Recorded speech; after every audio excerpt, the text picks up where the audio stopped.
Nihao, pessoas que não sabiam da ligação entre o sionismo com a ideologia do bigode dos anos 30 da Alemanha. Tudo bem com vocês? É isso aí, minha gente. Vocês estavam ligados nessa fita aí? Eu não estava. Vamos aqui ver o Breno Altman explicando o que pegou lá na Alemanha nos anos 30. Sykes-Picot, Sykes era o chanceler britânico, Picot era o chanceler francês. Eles fazem um acordo que eles dividem o Oriente Médio, né? Então, a Síria vai ser francesa, o Iraque vai ser britânico, a Palestina vai ser britânica, e assim vai, não é? Uhum. Então, eles dividem entre si. E a Palestina... Isso depois da Primeira Guerra Mundial, quando o Império Otomano cai, né? China passa a estar controlada pelo mandato britânico. E os britânicos estão aliados ao sionismo. O que acontece em 1917 de importante?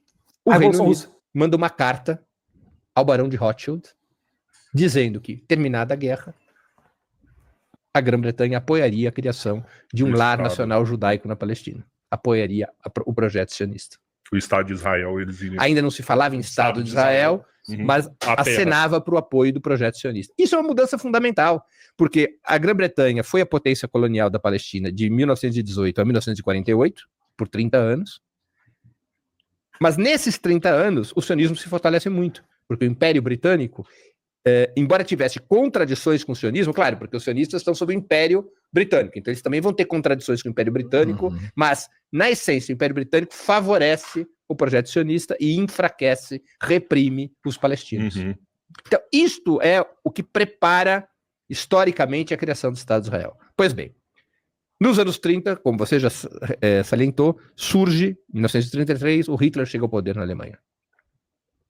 Você acha que os sionistas viram isso com maus olhos? Não.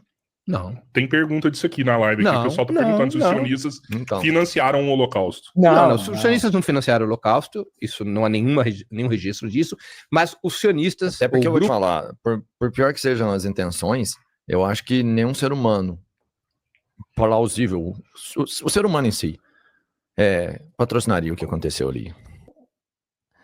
A história já desmente isso, né? Porque teve muito ser humano que patrocinou o Holocausto. Não só patrocinou, como trabalhou diretamente, que são as empresas, né? Várias empresas trabalharam diretamente com o governo da Alemanha nazista para utilizar a mão de obra escrava. A própria Bayer criou o gás, o Zyklon B, que é o gás que eles usavam nos campos de extermínio. Então, não só teve gente patrocinando, como teve gente lucrando em cima. Tenho minhas dúvidas, hein, Robertinho? Só um monstro, mano. Porque o que está acontecendo na faixa de Gaza não é muito diferente do que a gente viu na Alemanha. Essa morte em escala industrial de crianças, eu nunca vi isso. Você falou sobre um fascismo que acontece ali, e eu estou esperando um momento para você me explicar exatamente o que acontece lá. Pois bem, vamos ver ainda esses aspectos. Sim, mas por isso que eu estou esperando. Quando a gente vai chegar na hora, você vai me explicar o que acontece ali. Então vamos lá. Então, o que acontece? O sionismo, como eu já disse, ele nunca foi inimigo do antissemitismo, porque o antissemitismo alimentava o sionismo. Há passagens históricas, inclusive registradas nos diários de Herzl, em que ele relata encontros dele com o ministro do interior da Rússia pré-revolucionária, que era o ministro que organizava os pogroms contra os judeus. Nos diários de Herzl, ele relata encontros com esse ministro do interior russo, em que ele dizia, vem cá, ao invés de fazer os pogroms, de maltratar os judeus, de reprimir-los e até de matá-los, por que você não pega esses judeus e expulsa para a Palestina? Herzl tinha boa relação com o ministro do interior russo. E tem um ponto interessante aqui. Esse Herzl é um dos, se eu não me engano, é o cara que era líder do movimento sionista no mundo, né? Gente, não pode xingar, né? Aí a pessoa vem na minha live para me xingar, vai ser banido, né? Tchau. Parabéns, Emílio. Houve uma votação, tá? Para saber onde é que seria o Estado de Israel. Tinha Uganda, tinha Argentina, a Patagônia. Então, assim, tudo que a gente está vendo acontecer na Palestina hoje poderia estar acontecendo em outro país, tá? Aconteceu na Palestina. Então, isso é bom para a gente ver que toda essa história de a Bíblia nos prometeu essa terra prometida, porque essa é a terra do antigo reino de Israel. Cara, eles podiam estar fazendo isso na Patagônia. Não é o primeiro ban. O primeiro ban foi com 3 minutos de live. Nós já estamos com 3 horas. É só porque eu não falei nada. Então, assim, tudo que a gente está vendo aqui poderia estar acontecendo em Uganda. Entendeu? Vocês têm a ideia do tamanho do absurdo que é essa história de não, é a nossa terra prometida, porque lá na Bíblia diz que aqui era o povo de Israel, tá, e a Patagônia? Tinha povo de Israel na Patagônia também 3.000 anos atrás? Não, é só pra gente ver como eles usam isso como uma arma de propaganda. O ministro do Interior russo elogiou publicamente Herzl, afirmando que o sionismo podia ser uma boa saída para a questão judaica, permitindo a Rússia expulsar os judeus para a Palestina. Então, veja como o antissemitismo... Eles enxergavam como empurrar a poeira para debaixo do tapete. A gente vai colocar eles ali, a gente vai ver. Do ponto de vista russo, sim. Né? Tipo assim, mas, olha aqui, mas do ponto de vista do sionismo era um achado o antissemitismo, porque se os judeus pudessem viver assimilados e bem integrados à sociedade russa, que é o que a Revolução Russa garante depois de 1917, como é que ele ia alimentar o projeto sionista? Ele só podia alimentar o projeto sionista se os judeus não estivessem bem na Europa e em outras regiões. Claro. Se os judeus estivessem dispostos a emigrar para a Palestina, um lugar economicamente mais atrasado, mais difícil, hostil, né, diferente. Pouca produção de terra ali, claro. pouco produtiva. Então ele precisava da repressão aos judeus. Ele precisava do antissemitismo. Ele diz isso nos diários dele, ele não esconde isso. Quando emerge o Hitler é o suprassumo do antissemitismo, não é isso? Do ódio aos judeus. Nada houve. Sim, né? O Holocausto é a prova disso. Quando surge o Hitler, você acha que os sionistas entraram em choque contra o Hitler? Não. A Federação Sionista da Alemanha era muito poderosa. Muito poderosa. Ela se recusa a apoiar esforços que impedissem a ascensão do nazismo. Mais do que isso, em 1933, com Hitler já no governo, a Federação Sionista da Alemanha assina o Acordo de Havará. Havará é uma palavra em hebraico para transferência. Esse Acordo de Havará teve vigência de 1933 a 1938. Assinado, repito, entre a Federação Sionista da Alemanha e o governo Hitler. Por esse acordo, os judeus poderiam sair da Alemanha, desde que fossem à Palestina, levando consigo seus ativos financeiros, desde que pagassem um imposto de 25%, e desde que esses ativos financeiros fossem utilizados para adquirir mercadorias da Alemanha nazista. Cerca de 60 mil judeus saem da Alemanha para a Palestina, levando seus ativos financeiros. Evidentemente que nós estamos falando principalmente da elite financeira judaica que tinha esses ativos financeiros. Esse é o acordo dos sionistas com Hitler. Os que não saíram morreram e foram roubados. Exatamente. Os que não saíram. Claro, o sionismo conta... Não foi uma forma de proteger os judeus de Hitler? Quais judeus? Se a maioria dos judeus ficou na Alemanha e foi morta. Os sionistas dizem isso. Não, foi uma manobra inteligente para poder salvar alguns judeus. Manobra inteligente teria sido usar os recursos judaicos e a influência dos aliados do sionismo para enfrentar Hitler, para impedir a consolidação do regime nazista. Isso nunca foi feito. Houve uma votação no Congresso, na Organização Sionista Mundial, em 1936, em que foi apresentada uma resolução para considerar o nazismo um inimigo do movimento sionista, e essa resolução foi derrotada. Meu Deus do céu, cara. Foi derrotada. Houve relação entre os sionistas, não todos os sionistas, mas grupos sionistas muito relevantes, houve relação desses grupos com o nazismo. Porque o objetivo do sionismo não era enfrentar o antissemitismo nem o nazismo. O objetivo era aproveitar aquela situação para reforçar o projeto sionista. Quer ver uma outra ironia, Rodrigo, dessa história toda? Em 1935, Hitler aprova as leis de Nuremberg. As leis de Nuremberg institucionalizam o antissemitismo.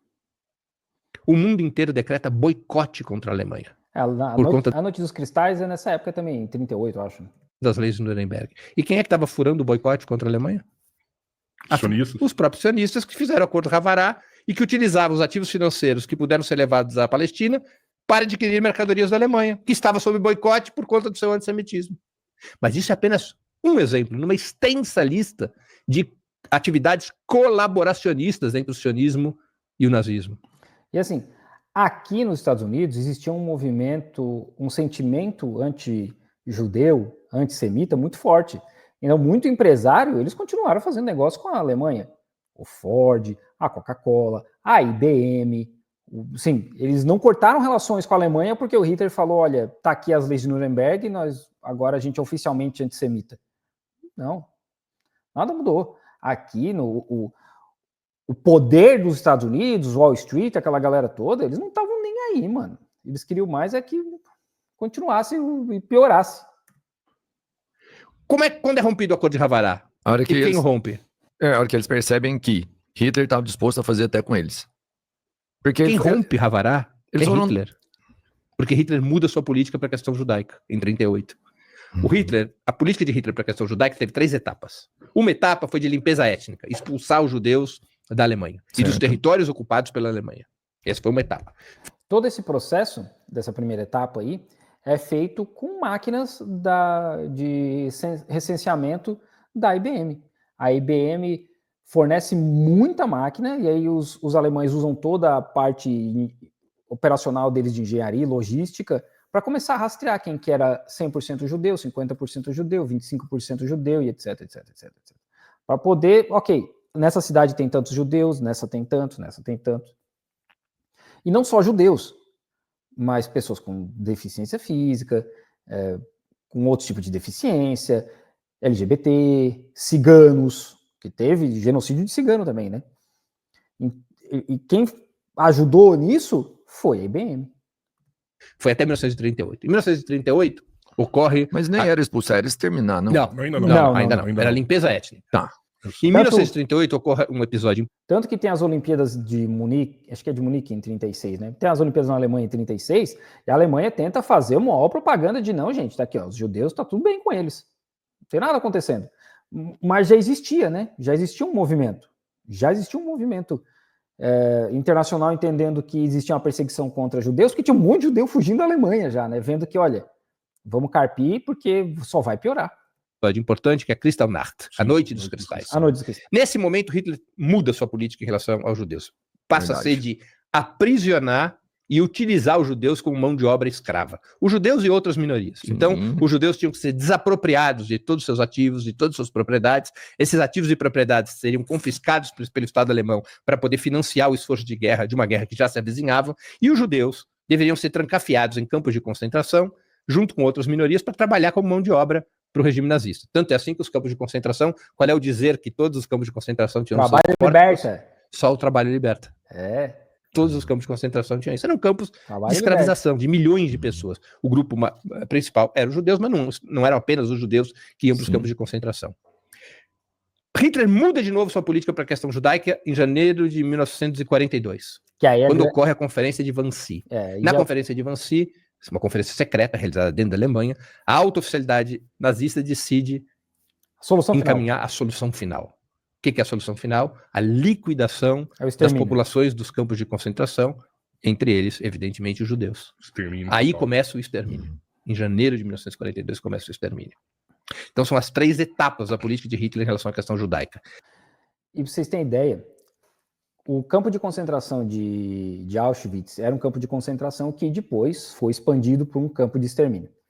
Teve gente que conseguiu fugir, chegou na Suíça, escreveu relato, esses relatos caíram na mão dos Estados Unidos. Então, existe hoje, né, não só hoje, mas já existe há algumas décadas, toda uma ideia de, olha, a gente não fez nada, os aliados não fizeram nada, porque eles não sabiam o tamanho do que estava acontecendo, eles não sabiam realmente o que estava acontecendo com os judeus, e na verdade eles sabiam. Tem documentos desclassificados aqui dos Estados Unidos, né, que quando falo desclassificado é porque era segredo e agora não é mais, de que o governo sabia, porque teve relato de gente que conseguiu sobreviver, fugir e relatar isso para americanos. Não só americanos, mas britânicos, franceses, etc. Então eles sabiam. Eles não sabiam do tamanho? Ok, pode ser que não soubessem do tamanho, mas eles sabiam o que estava acontecendo. E não fizeram nada.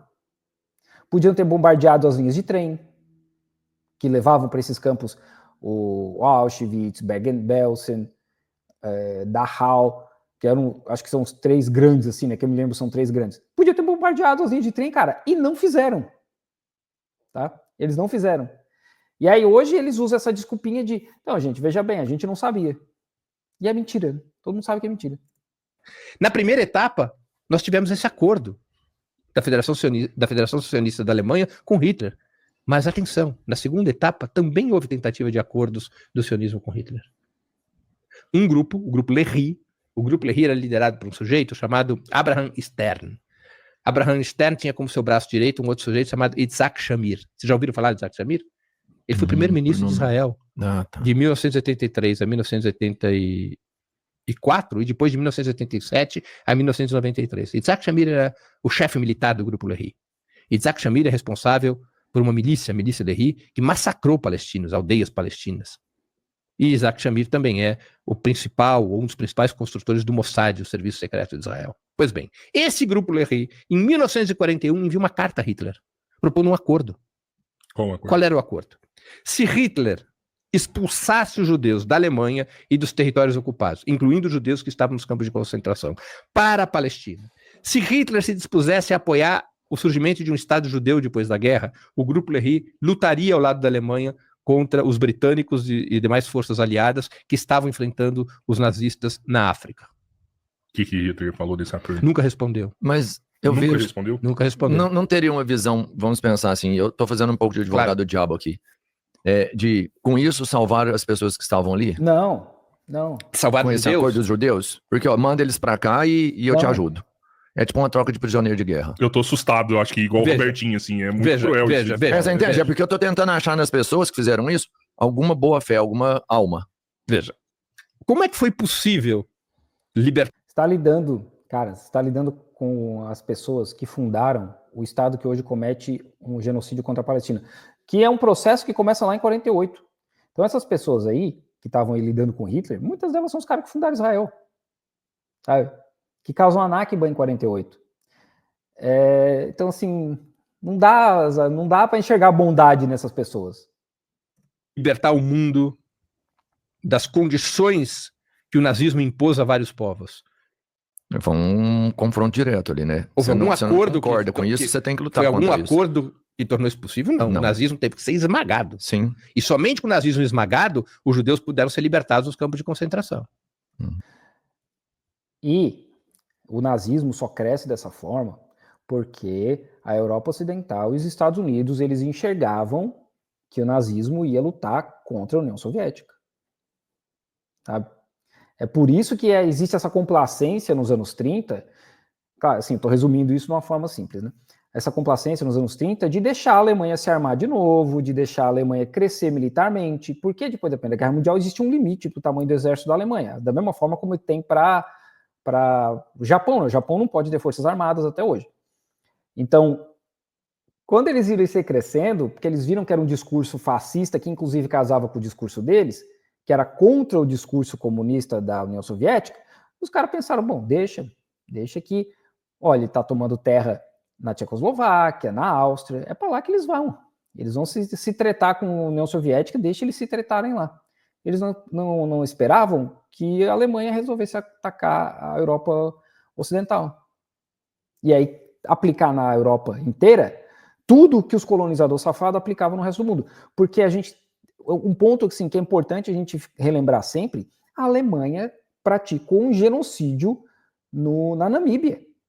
Então, assim, eles já tinham experiência de campo de concentração, campo de extermínio, eles simplesmente aplicaram de volta, numa escala muito maior e mais industrial, na própria Europa. Eu sei disso, você sabe disso, Rodrigo sabe disso, nossa audiência sabe disso, e as lideranças sionistas não sabiam disso nos anos 40? Nós não estamos falando de 1935, 36, 37, nós estamos falando em 1942, Sim, quando a máquina de guerra do nazismo já tinha ocupado toda a Europa Ocidental, quando a máquina de guerra do nazismo já tinha estabelecido campos de concentração e quando o nazismo já exterminava os judeus. Tanto é que Hitler nem responde à carta do Grupo Lehi. Nem responde à carta do Grupo Lehi. Somente com a solução final é que o sionismo majoritariamente passaria a enfrentar o nazismo. De fato, grupos sionistas lutam ao lado dos judeus comunistas e de outras frações no gueto de Varsóvia, por exemplo, contra os nazistas. Né? É nesse momento também que outras milícias, ou que as 3 milícias sionistas declaram combater o nazismo, mas só depois da solução final. Há uma lista repleta. Eu até digo, vou contar uma coisa em primeira mão. O meu próximo livro é exatamente sobre as relações entre o sionismo, o nazismo, a África do Sul, do apartheid e a extrema-direita no mundo. Meu próximo livro é sobre isso. Sobre como o sionismo é uma alma mater, é uma estrutura da extrema-direita mundial. Falando de livro, antes da gente continuar falando de livro, tem um link desse livro aqui pra galera? Tem. O link do livro do Breno Altman tá na descrição aí. Quem quiser adquirir, conta isso. Para quem não sabe, né, teve gente que perguntou ali no outro corte que a gente fez, Breno Altman é judeu. É um judeu anti-sionista.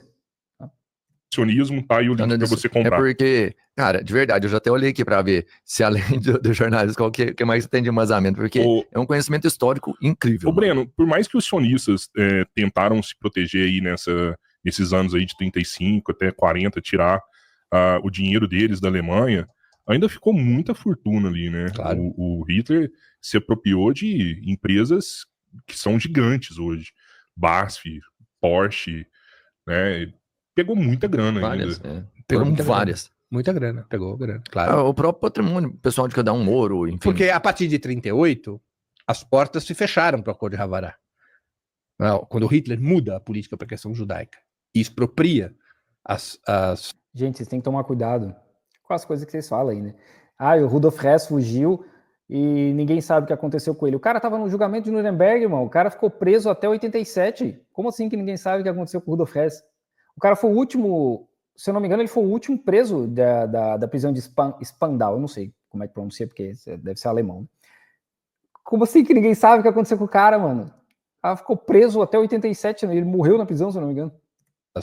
Os ativos. Eu tenho a impressão dos sionistas querendo salvar o seu povo, falando bem pra cá, e judeus falando, não, isso não vai acontecer, eu vou continuar aqui. Veja... Não é fácil você mudar de lugar, assim, veja, sabe? Não...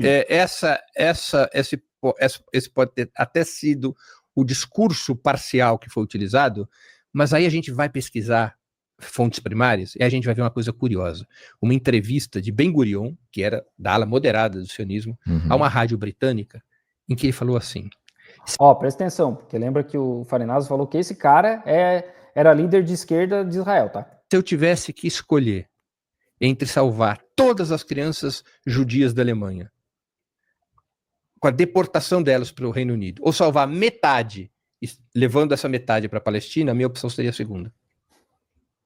Esse é o cara moderado. Da esquerda. Esse é o moderado. Onde estava o centro de interesse do sionismo? Em salvar os judeus do nazismo? Não era. Vocês entenderam? Vocês entenderam o que ele falou ali? Entre escolher salvar todas as crianças ou deixar morrer metade, mas metade migrar para a Palestina, a opção do cara, que esse Ben-Gurion, que é o cara que funda o primeiro-ministro de Israel, era a segunda opção, deixar morrer metade e levar metade para a Palestina. Porque a ideia sempre foi um projeto colonial. Sempre foi um projeto colonial. De invasão, de usar essa ideia do judaísmo como propaganda, como base para um projeto colonial no Oriente Médio. Não era isso. O sionismo não combateu majoritariamente o nazismo, a não ser depois da solução final. O sionismo nunca se integrou à resistência antinazista. Há uma troca farta de elogios mútuos entre os nazistas e os sionistas até 38. E há muitas... Eu estou aqui citando Havará, a carta do Grupo Lehi, e a lista é extensa, Rodrigo. Eu não vou aqui fazer spoiler do meu livro e contar todos os casos, porque ninguém compra o livro. Mas eu vou te dizer que eu levantei nas minhas pesquisas nos últimos meses, eu levantei pelo menos 44 casos de colaboração entre o sionismo e o nazismo. Por que esses documentos não estão expostos? Porque o lobby sionista no mundo tem um amplo controle sobre universidades, meios de comunicação, indústria cinematográfica. Né? Mas o que é um poder? Cara, vocês têm aqui a coragem e a gentileza de me convidar. Mas muitos canais, muitos podcasts, muitas emissoras de televisão, muitos jornais, não. Lembremos sempre que o peso que o lobby sionista tem sobre a comunicação. Por que a gente liga emissoras importantes como a TV Globo? A única exceção no Brasil é a TV Bandeirantes, a Band, né? Você liga a Globo, você só tem dois pontos de vista, né? Um ponto de vista pró-Israel e um ponto de vista crítico à Palestina e seus aliados. Você só tem um ponto de vista pró-Israel. Né? Então há uma vedação dessas informações.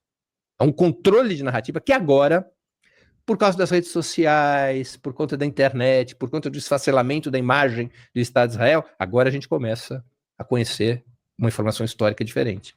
E nessa pesquisa sua, você levantou todos esses documentos. Tudo, seu livro vai ter tudo, assim, eu levantei tudo que eu posso. A minha lógica não é fazer um livro enorme, trabalho e que ninguém vai ler.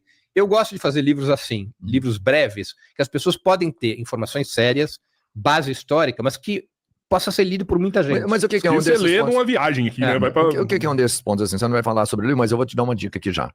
De um cara que é um sucesso. Todo livro dele, por exemplo, vira um best-seller. E como que ele conseguiu fazer isso? Ele fala várias coisas que tem no livro e ele já mediu isso. Isso não dá nem 30% do livro, mas desperta para as pessoas parte do conhecimento, elas querem buscar o resto. Então você pode contar um pouquinho aqui do que tem, alguma coisa que aconteceu, só pra gente eu já entender. tô contando. Que são coisas que você tá falando. Então, Acordo Havará é o caso mais conhecido. Mano, a gente fica louco de... Mano, por coincidência me apareceu um negócio aqui agora, que é um termo judeu-nazi, que foi cunhado por um professor judeu. Isso nos anos 80, quando Israel legalizou muita tortura, muitas práticas de tortura contra palestinos. Então, vocês têm ideia que assim, isso não é uma coisa que o Breno criou, não é um conceito, ideias que ele tirou do nada, né? Isso existe, essa discussão existe na comunidade judaica.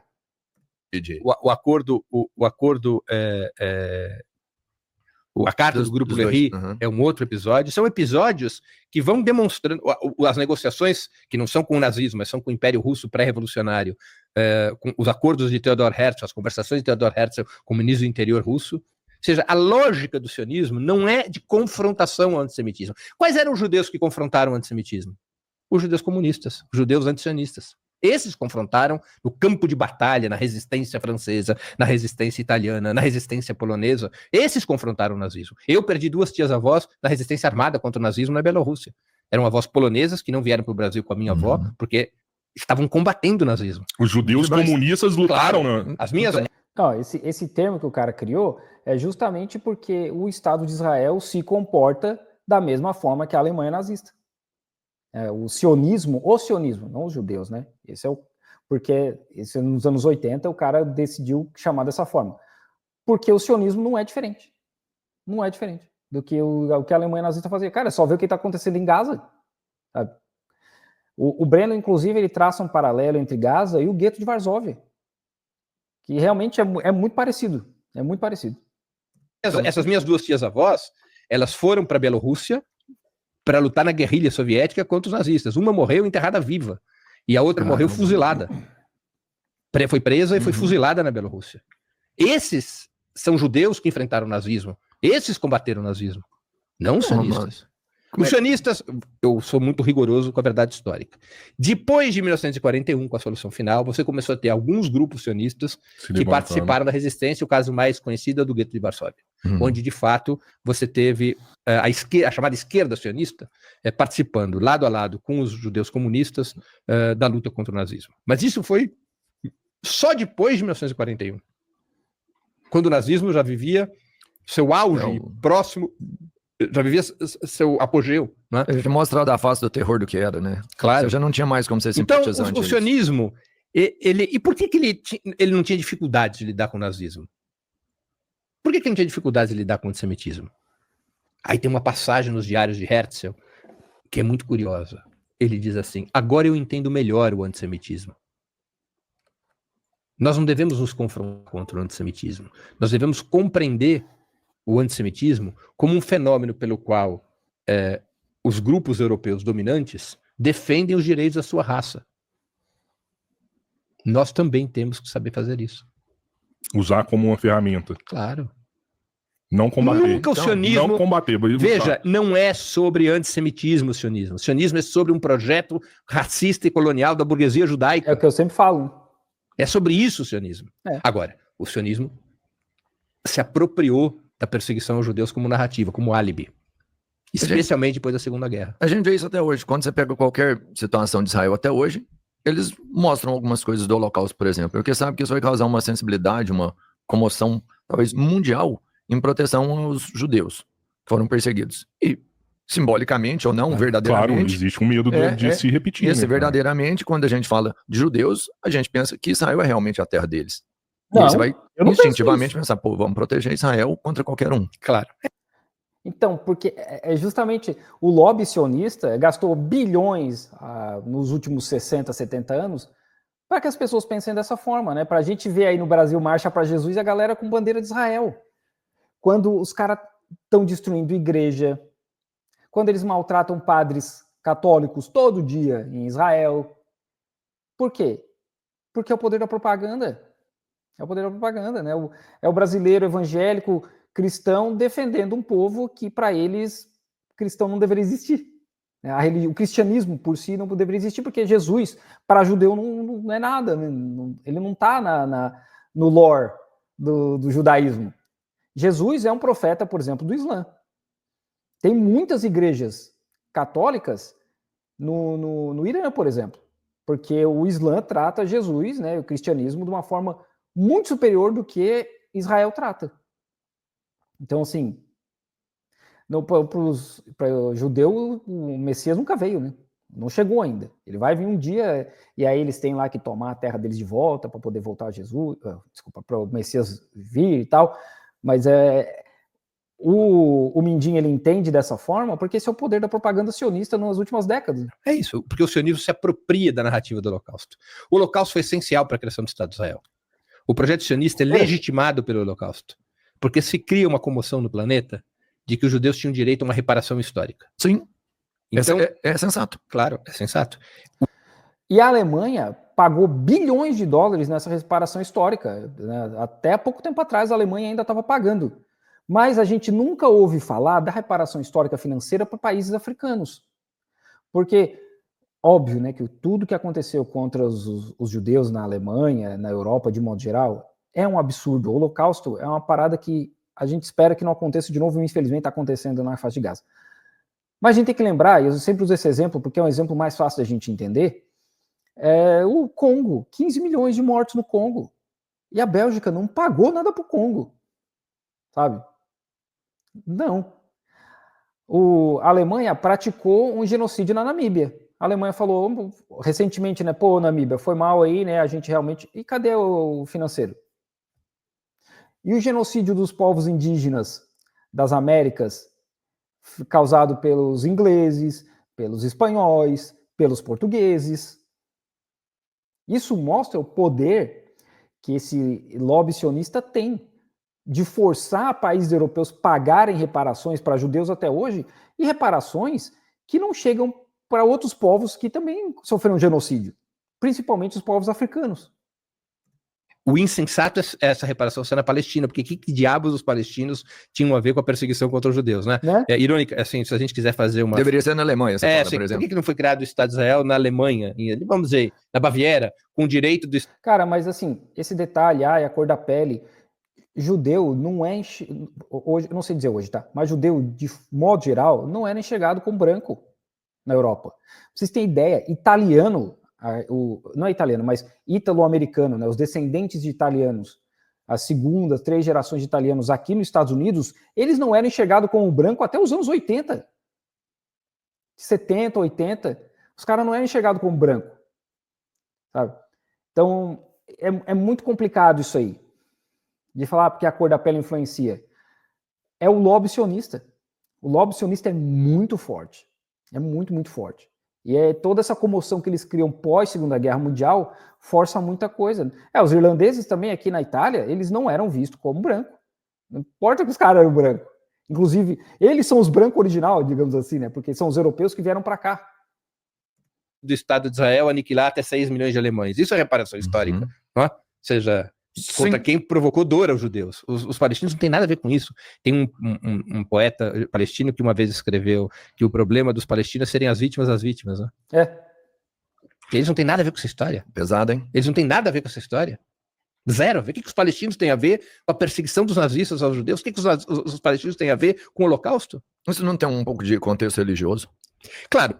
Como eu expliquei, você tem essa conexão entre o sionismo e a religião. Entre claro, você tem esse contexto. A religião, ela foi utilizada pelo sionismo para criar um amálgama, assim como o Holocausto foi usado. Então, há uma indústria do Holocausto. Eu recomendo a leitura do livro de um judeu norte-americano, um grande cientista político, Norman Finkelstein. Ele escreveu um livro chamado A Indústria do Holocausto. E ele demonstra como que o lobby sionista e seus aliados foram realizando essa apropriação do Holocausto para a causa sionista. De tal maneira que o sionismo pudesse se beneficiar da perseguição horrenda que o nazismo realiza contra os judeus. Então são filmes, são peças de teatro, são livros, para criar esta lógica, essa dupla lógica. Uma lógica, os judeus têm direito à reparação histórica, e essa reparação histórica, quem é o titular dessa reparação histórica é o Estado de Israel. Porque o Estado de Israel é o Estado judaico. Então essa Essa é uma lógica. Segunda lógica, os crimes eventualmente cometidos pelo sionismo, ou todos os atos cometidos pelo sionismo, estão justificados pelo sofrimento que os judeus enfrentaram na Alemanha. Você não tem medo de tirar a responsabilidade de Hitler e colocar no sionismo? Não. Ao contrário, não estou tirando a responsabilidade do Hitler. Muito ao contrário. Isso aqui é só um aviso. Mas, gente, sejam membros do canal, tá? Eu sempre esqueço de pedir isso aqui nos cortes. Seja membro do canal. Ajuda aí a continuar criando conteúdo. Seja membro do canal aí. E dê like, né? Eu sempre esqueço também de pedir like, deixar comentário. Eu sempre esqueço de pedir essas coisas. Mas bora dar uma força pro canal aqui para continuar criando conteúdo. Seja membro do canal, manda superchat, deixa like, comentário. O Hitler é responsável direto e único do Holocausto judaico. O que eu digo é que o sionismo nunca quis enfrentar o Hitler. Quem tira a responsabilidade de Hitler sobre o Holocausto judaico é o sionismo. Vocês estão lembrados de um discurso recente do Netanyahu onde ele disse isso? Não. Ele disse que a responsabilidade pelo Holocausto não tinha sido de Hitler, tinha sido dos palestinos que teriam convencido Hitler a fazer o Holocausto. Eu mencionei isso mais cedo. O Netanyahu deu esse discurso, eu acho que, não lembro se foi esse ano ou ano passado, responsabilizando árabes ou palestinos pelo Holocausto, que eles que teriam dado a ideia para o Hitler. Mas ele disse isso em público. Sim. Repetindo. O sionismo tira a responsabilidade de Hitler sobre o Holocausto. O sionismo teve relações com Hitler. Jamais os judeus comunistas, os judeus antisionistas, esses não. Esses lutaram contra Hitler desde o primeiro momento, desde antes da ascensão de Hitler. Foi 2015. É porque o que a gente vê e o que o Cabeleira falou para mim é talvez o momento mais importante a ser lembrado. É que para quem tem um contexto histórico, igual você que estuda isso, que sua família viveu tudo isso, entende as relações e as percepções e os porquês de cada ação, é uma realidade muito diferente do que todo mundo viu, que é o Hitler, acabando com a raça por puro egoísmo, por pura falta de humanidade numa pessoa. Isso é indiscutível. Isso é o Hitler, isso é o que ele fez. E a gente associar qualquer outro fator a uma ação dessa no mínimo, arriscado. Sabe, quando você fala assim, que existem grupos que, de certa forma, hoje, pessoas que eram judeus, que de certa forma se ausentaram, porque não é o barulho dos bravos, é o silêncio dos potentes, claro. Que é o grande problema. A gente tá vendo isso com a faixa de Gaza, né? Quem tem poder para fazer alguma coisa na faixa de Gaza, não tá fazendo. Não, Israel tem o direito de se defender. E terraplanar Gaza, deixar 2 milhões de pessoas passando fome. E aí?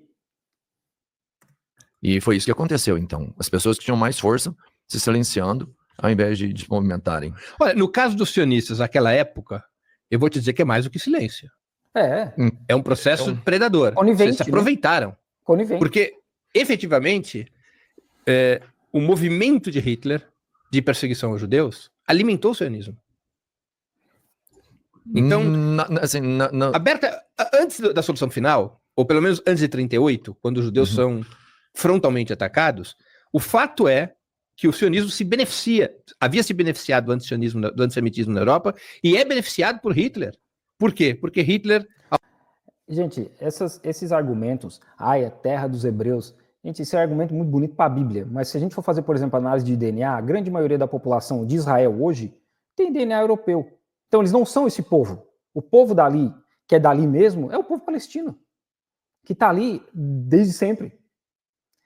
Então, assim, a gente não pode... não deveria usar uma mitologia para justificar esse tipo de coisa. Porque é uma mitologia, é a mitologia judaica. Porque era o reino de não sei o que, o reino de não sei quem lá. Tá muito bonito, cara, mas é isso aí, isso é da mitologia de vocês. Tem alguns contextos históricos, mas é isso aí de 3.000 anos atrás, cara. Assim, a gente não pode usar essa argumentação em 2025. Ao perseguir os judeus, gerava uma massa crítica que iria emigrar para a Palestina. É isso que ocorre. Com problemas, com contradições, mas é isto que ocorre. Então, isso arrefece muito o que você chamou de silêncio, e eu chamo de cumplicidade aberta. Isso arrefece qualquer disposição do sionismo em enfrentar o nazismo. Porque o nazismo não está batendo de frente contra o sionismo. Pelo menos até 1938. O nazismo está batendo de frente contra o judaísmo. E a articulação cerebral, a articulação discursiva que o nazismo fazia era entre o judaísmo e o comunismo. Lembremos que Hitler sempre tratava o comunismo como o judaísmo, o bolchevismo judaico. Sim. Os judeus bolcheviques, o bolchevismo é judaico, o judaico bolchevismo. Era o maior inimigo dele. Por que Hitler fazia isso? Porque, como eu disse antes, O sionismo é apenas uma corrente ideológica do judaísmo, não é isso? E era corrente minoritária, também não disse isso? Sim. Até os anos 40. Quem era a corrente majoritária entre os judeus seculares? Era o marxismo. O marxismo era a corrente majoritária entre os judeus seculares. Por quê? Porque os judeus eram muito perseguidos, eram muito oprimidos na Europa, e foi normal aos judeus se juntarem às forças revolucionárias contra os impérios que os oprimiam. Então os judeus foram se associando aos movimentos socialistas e revolucionários daquela época para enfrentar o Império Czarista, para enfrentar outros estados que os oprimiam. Vários judeus participam dos processos revolucionários. Quer ver uma curiosidade? Quando ocorre a Revolução Russa em 1917, a Revolução Russa foi dirigida pelo Partido Bolchevique, como todos sabemos. O comando do Partido Bolchevique era exercido por uma instância chamada Birô Político, Politbirô. Esse birô político, na Revolução, tinha 7 membros. 7 membros. Dos 7, 4 eram judeus. Embora a população judaica na Rússia fosse de apenas 5%, 4,97%, segundo o censo demográfico da Rússia de 1897. 4 dos 7 integrantes do Politbirô eram judeus. Trotsky não se chamava Trotsky. Trotsky era o nome de guerra dele, era o nome que ele usava para fugir da polícia. O nome verdadeiro de Trotsky era Lev Davidovich Braunstein. Um judeu. Um judeu. Caraca, Kamenev não era Kamenev, era outro nome de guerra. O sobrenome dele era Rosenfeld. Outro judeu. Zinoviev não era Zinoviev, ele era Aranovich. Sokolnikov também era judeu. Só não eram judeus no birô político Lenin, Stalin e Bubnov. E essa presença judaica na luta revolucionária não se restringiu à Rússia. Se você for nos movimentos revolucionários da Europa e das Américas, você vai encontrar muitos judeus vinculados ao marxismo e à luta revolucionária. Por isso que Hitler carimba a questão racial junto com a luta ideológica. Como ele bem pontuou antes, né? Marx era judeu. Então eles usam isso tanto para atacar o comunismo como para atacar os judeus. Para dizer, olha, tá vendo? Por isso que a gente tem que eliminar os judeus. Porque senão, daqui a pouco a gente vai ter esse judeu-bolchevismo aqui na Europa. Ele une o racismo com o anticomunismo. O antissemitismo com o anticomunismo. Isso não tinha nada a ver com o sionismo. O sionismo estava noutra estrada. O sionismo estava ali vendo como se beneficiar da perseguição aos judeus na Europa para incentivar o seu projeto colonial. Joga para cá, joga para cá. Por isso a rivalidade brutal entre os judeus antisionistas e os sionistas. O confronto é muito duro. Porque os judeus antisionistas não aceitam o projeto racista e colonial do sionismo. Porque os judeus antisionistas lutaram a vida toda, por gerações, contra impérios, contra o racismo, contra a exploração, contra a segregação. E, de repente, no seio do judaísmo surge um projeto racista e colonial. Mas isso não é aquela máxima do oprimido? Que o sonho do oprimido é ser o opressor? Aí o Paulo Freire, aí Paulo Freire. Em parte é isso aí, né? Em parte é isso aí. Mas nesse caso não é o ser oprimido se tornar opressor. É um projeto colonial que envolve supremacia, que envolve um monte de outra coisa que não necessariamente o oprimido virar um opressor. Né?